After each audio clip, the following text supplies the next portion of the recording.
नमस्कार दोस्तों, आपका बहुत बहुत स्वागत है एक अगेन बहुत ही बढ़िया इंटरेस्टिंग वीडियो में। दोस्तों आज अपन चर्चा करने वाले हैं थोड़े हीलिंग प्रोसेस के बारे में। जैसा प्रीवियस वीडियो मैंने बताया था law of healing in avian, ठीक है। तो उसको काफ़ी सारे लोगों ने जो है समझा और काफ़ी सारे स्टूडेंट्स ने भी मेरे समझा, तो बहुत अच्छा लगा उन्हें। अब एक चीज़ हम आज ये डिस्कस करने वाले हैं, बहुत ही इम्पोर्टेंट टॉपिक है एवियन। कई सारे लोग बोलते हैं 7 दिन में ठीक हो रहा है। कई सारे पेशेंट मुझे बोलते हैं, उनका बहुत ही अच्छी बात है, 7 दिन में ठीक हो रहा है तो ठीक करवा लो, ठीक है। सो हमें जब ये पता लगा कि कोई भी बीमारी, ठीक है, वो होती कैसे है और उसकी जो ट्रीटमेंट है वो कैसे होगा, यदि ये 2 चीज़ें हमें पता है तो हम इन सारी बहकाओं में नहीं आएंगे।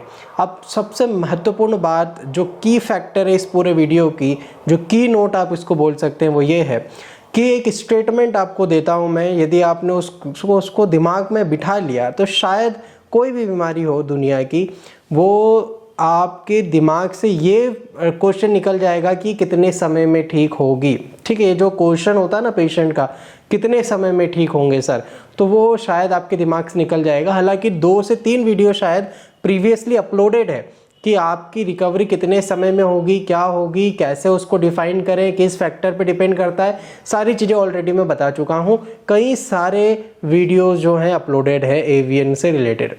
अब यहाँ पर मैं की नोट आपको ये बता रहा था कि हमेशा ध्यान में रखिए कि ऐसी कोई भी बीमारी जो अभी हुई है ना, और कुछ दिनों से ही है, 4-5 दिन से ही है, तो इसको हम एक्यूट डिजीज़ कहते हैं। अभी अभी हुई है, ठीक है, अभी अभी हुई है, तो उसका जो ट्रीटमेंट है वो भी एक्यूट होता है ना। अब एक्यूट डिजीज़ में कुछ सीवियर डिजीज़ भी आती है, जिससे किसी भी प्रकार की कोई जो है आपको एलर्जिक रिएक्शन हो गई या कुछ भी हो गया, वो अचानक से हुआ, तो ऐसा ट्रीटमेंट दिया जाता है जो एक्यूट मोडेलिटी रखता हो। और एक्यूट जो है मेडिसिन हम जब प्रिस्क्राइब करते हैं तो उसका रिजल्ट 2-5 दिन में ही आ जाता है। और वो जो बीमारी जो 2-4 दिन पहले हुई थी, वो 2-4-6 दिन में, 7 दिन में, 10 दिन में, 15 दिन में मैक्सिमम वो ठीक भी हो जाती है, ठीक है। अब ये एक्यूट का हुआ। क्रॉनिक डिजीज, सेकेंड नंबर की बीमारी क्या आती है? क्रॉनिक। क्रॉनिक मतलब पुरानी बीमारी। पुरानी बीमारी मतलब क्या है कि ऐसी बीमारी जो पहले जब स्टार्ट हुई थी तो हमें पता नहीं लगा, पर जैसे जैसे जैसे जैसे वो बढ़ती गई वैसे वैसे समय भी बीतता गया और कंडीशन और ख़राब होती गई। तो ऐसी बीमारियों को हम क्रॉनिक डिजीज में कंसीडर करते हैं। बहुत लेमन वाली भाषा में बता रहा हूँ, ठीक है। तो ये जो क्रॉनिसिटी है, पुरानी बीमारी है, ये आज या कल में तो आई नहीं, ये 7 दिन में डेवलप नहीं हुई, ठीक है। वही मैं पहले वाले टॉपिक पे आ रहा हूँ जो शुरू में आपको बोला था कि यदि ये 7 दिन में डेवलप हो जाती है ये बीमारी, कि भाई 7 पहले दिन जो है, आज से आज जो है, यदि मान लीजिए गुरुवार है तो पिछले गुरुवार को ब्लड सप्लाई रुकी और शुक्रवार को नेक्रोसिस स्टार्ट हो गया और मंगलवार तक आते आते हमारी 3rd ग्रेड हो गई। यदि इस प्रकार की चीज़ें होती तो ये 7 से 8 दिन में, 10 दिन में, 15 दिन में, 1 महीने में मैक्सिमम ठीक हो जाती, ठीक है। पर ऐसा हुआ क्या? ऐसा हुआ नहीं हुआ और होगा भी नहीं, क्योंकि ये जो एवियन है ये स्लो ग्रोइंग डिजीज है। इनिशियल फेजेस में यदि हम इसको देखते हैं तो आपका ब्लड सप्लाई जब रुकता है तो उस समय बॉडी खुद ब खुद उसको कोलेटरल सर्कुलेशन बनाने की चेष्टा करती है, कोशिश करती है, ठीक है। जब वो उन कोशिशों में नाकाम होने लगती है तब जाकर के पूरी तरीके से ब्लड वहाँ जाना बंद होता है। अब ऐसा नहीं है कि तुरंत जो है 11:20 पर खून जाना बंद हो गया अचानक से, ऐसा नहीं हुआ। धीरे धीरे ब्लड सर्कुलेशन फीमर के हेड पर कम होते रहा और एक समय ऐसा आया जब पूरी तरीके से बंद हो गया। ऐसा नहीं था कि 11:19 पर फुल ब्लड जा रहा था फीमर के हेड पर 11:20 पर जो है पूरा खून एकदम से बंद हो गया जाना। नॉट पॉसिबल, हो ही नहीं सकता। धीरे धीरे कम होते अब जब ये कम हो रहा था तो ऑलरेडी फीमोरल हेड जो है वो सफरिंग कर रहा था, वो मुसीबत में था, ठीक है। पर बॉडी का खुद का हीलिंग मैकेनिज्म इतना अच्छा है कि वो उस चीज़ को कोलेट्रल सर्कुलेशन के थ्रू आपको मेंटेन करवा रहा था कि चलो ठीक है हम उसको ठीक करेंगे। पर जहाँ बॉडी के इम्यून सिस्टम से बात बाहर हो जाती है तब जा कर के हमें कुछ कुछ सिम्टम आने लगते हैं और उस कुछ कुछ सिम्टम्स को हम इग्नोर करते रहते हैं पेन किलर लेके, या कुछ मिसडायग्नोज हो जाते हैं हम कि भाई कोई नस की प्रॉब्लम है, कोई हड्डी की प्रॉब्लम है, रीढ़ की हड्डी की प्रॉब्लम है। कई सारे पेशेंट मेरे पास मेल ऐसे आए जिनको डॉक्टर ने बोला था भाई आपको टेस्टिकल्स में प्रॉब्लम है इसलिए दर्द हो रहा है।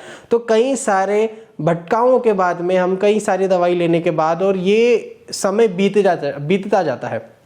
अभी जो समय बीत रहा है इसका मतलब आपकी बीमारी मैच्योर हो रही है। जैसे जैसे बीमारी मैच्योर होगी मतलब क्रॉनिक होगी, पुरानी होगी, उतना ही समय या उससे अधिक समय आपको उसको ठीक करने में लगेगा यदि नेचुरल तरीके से हमें ठीक करना है तो। ठीक है, उससे कम समय तो नहीं लग सकता। उससे कम समय में बीमारी नेचुरल तरीके से पूरी तरीके से 100% ठीक नहीं हो सकती है। ये मेरा स्टेटमेंट है।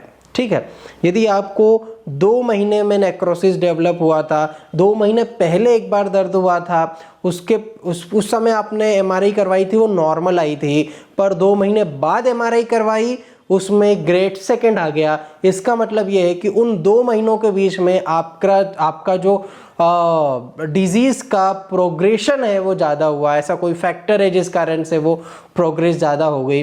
ब्लड सप्लाई उसी समय पे पूरी तरीके से बंद हो गया।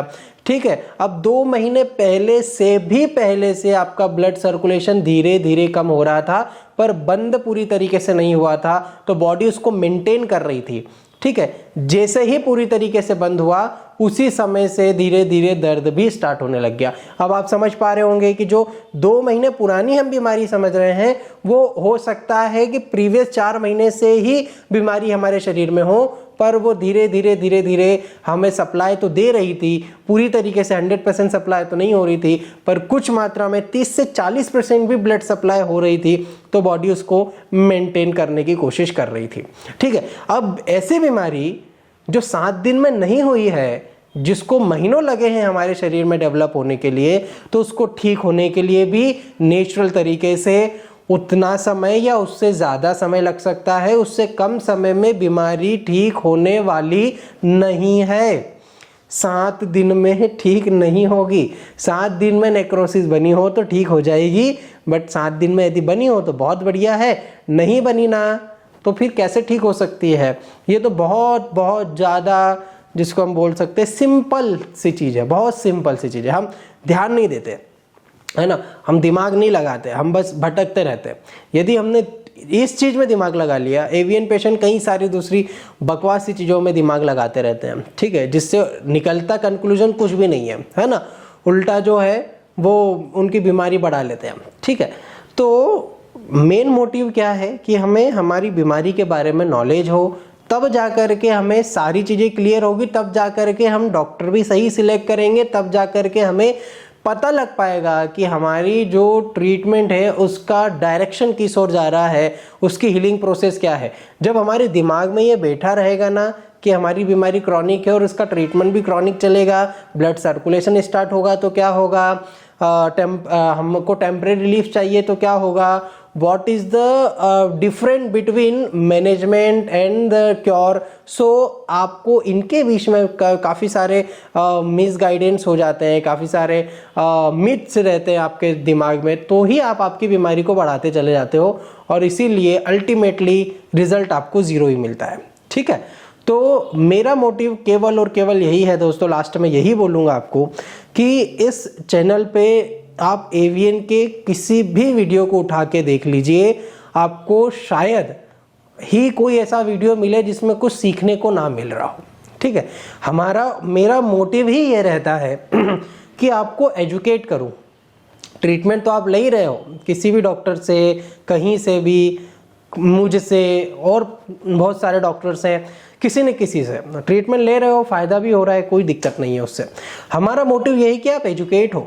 यदि आप एजुकेट हो गए सो शायद आपकी जो रिकवरी है वो 5 टाइम फास्टर हो जाएगी, 5 गुना ज़्यादा बेटर हो जाएगी।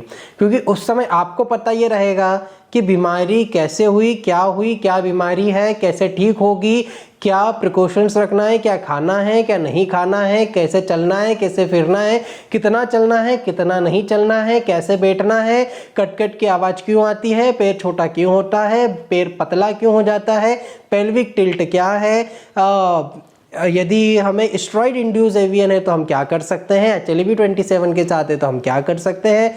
कई सारी वीडियोस अपलोडेड है और उसमें केवल और केवल आपको प्योर नॉलेज देने की कोशिश मैंने की है। तो शायद आपको ये मेरा एफर्ट अच्छा लग रहा होगा। यदि अच्छा लग रहा हो तो आप लाइक करें, नहीं लगता है तो आप डिसलाइक कर सकते हैं, कमेंट कर सकते हैं, कोई आपकी सलाह हो तो। और इंस्टाग्राम फेसबुक पर फॉलो ज़रूर कीजिए। कैसा लगा आपको ये टॉपिक ज़रूर बताइए। क्रॉनिक में ऐसी बीमारी जो पुरानी है उसको ठीक होने में भी समय लगेगा, और ऐसी बीमारी जो एक्यूट है उसका ट्रीटमेंट एक्यूट में भी हो सकता है, जल्द से जल्द हो सकता है। आशा करता हूँ आपको अच्छा लगा दोस्तों। मिलता हूँ मैं आपसे नेक्स्ट वीडियो में, तब तक अपना ध्यान रखिए। नमस्कार।